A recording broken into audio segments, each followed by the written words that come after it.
Hello नमस्ते सबैजनालाई welcome back to my YouTube channel.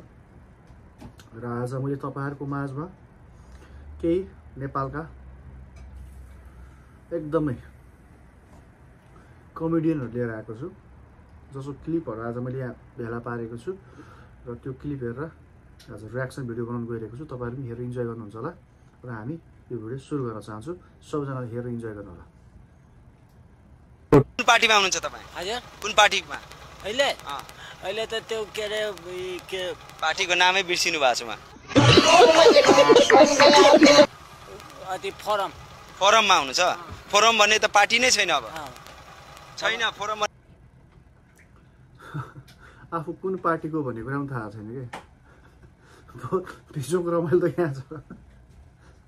अब कुन पार्टीको भन्ने कुरा उसलाई आफै थाहा छैन। ऊ कार्यकर्ता के को कार्यकर्ता मलाई पनि थाहा छैन। अब अर्को भिडियो हेरौँ। हाम्रो पनि सुरक्षा गर्न हामीलाई पेल्नु हुँदैन। तर तपाईले चाहिँ यसरी प्रस्तुत भइरहँदा एउटा के भने मेरो मुखमा चाहिँ कसरी थुक्न पाउँछ?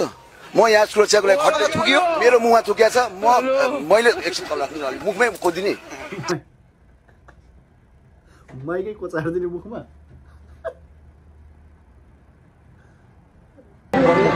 अब 84 पछि यही सिलाएर बस्नुपर्छ बा।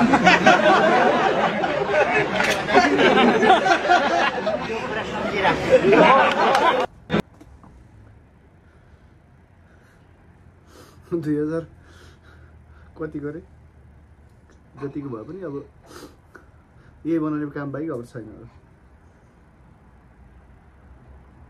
तर यतिको बिहे त नगर्नु पर्ने हो।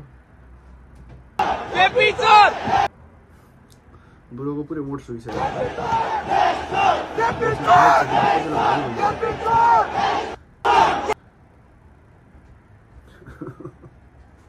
अर्को नमुना आयो फेरि।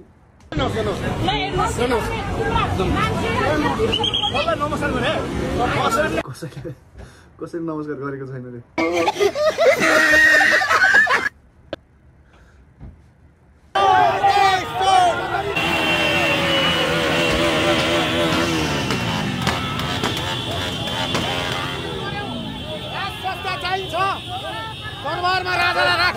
जोस मास चाहिँ देखाएकै हो, तर यो पनि चटकै हो। किनभने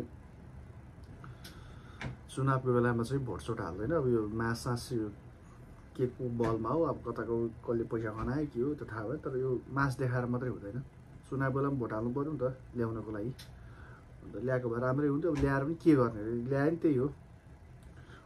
चक्रपथमा म जेलबाट छुटेपछि 44 सालमा मैले गाडी ड्राइभिङ बिर्सेँ कि भनेर यसो चलाइहेर्थेँ। सिंगल लेनको बाटो थियो। एउटा साथीको गाडी चलाउँदा मैले 26 मिनटमा एक सर्कल लगाएर त्यही ल्याइपुर्याएको थिएँ। हाम्रो देशको प्रधानमन्त्रीको सुनाइ सरी भनाइ कति छ, एकदमै सोच नै माथि छ कि। ठिक छ। अर्को बिजोग यो बाजे पनि बहुत रमाइलो चढिहाल्छ काखमा। त्यस्तै खालको सोच हो कि अब चढिहाल्छ कि काखमा बसिहाल्छ। यस्तै बौला जस्तो काम गर्छ क्या। त्यही भएर म भोलिदेखि आउँदिनँ नि अबदेखि त। तर यो सुडोको पनि पानीले ठिक त लागेन मलाई। घप्पै चढ्छ क्या। जसमा मङ्गल ग्रहमा पानी छ भनेर पत्ता लगाउने पनि नेपालका वैज्ञानिक लुजेन्द्र ओझा नाम त थाहा छ नि हैन? अहिले हजुरले जुन मोबाइलहरू बोक्नु भएको छ नि, मोबाइलहरू बोकिराख्नु भएको छ, त्यसको मोबाइल बनाउने आविष्कार गर्ने व्यक्तिको नाम के? व्यक्तिको नाम के भन्नुहोस् न। हो मैले भन्नु, हामीले अध्ययन गरेर अगाडि बोल्दा, अध्ययन गरेर हामीले कामहरू गर्दाखेरि मेमोरी किङले के यसलाई भेट्यो भने त यसो दिनुपर्छ यसलाई गालामा।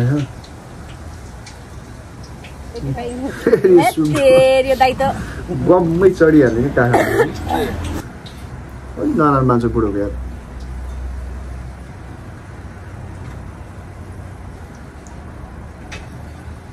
लगभग काठमाडौँमा भएभरिको किताबहरू मेरो दिमागमा सेटअप भएर बसेको छ। अब चाहिँ त्यो कार्यक्रममा अब सही तरिकाले निचोड तरिकाले मलाई पनि टाउको दुखे यिनीहरूको भिडियो हेरेर। साथीहरू यसो च्यानल लाइक शेयर सब्सक्राइब गर्नु होला। भिडियो मन परे कमेन्ट गर्नु होला। यो पनौतीहरूको भिडियो हेर्नुभन्दा सोध्छु बरु म अब। र यति भन्दै बिदा माग्न चाहन्छु। सबैजनालाई अर्को एपिसोडमा बाचा गर्दै बिदा माग्न चाहन्छु। हस्, नमस्ते, लभ यु अल।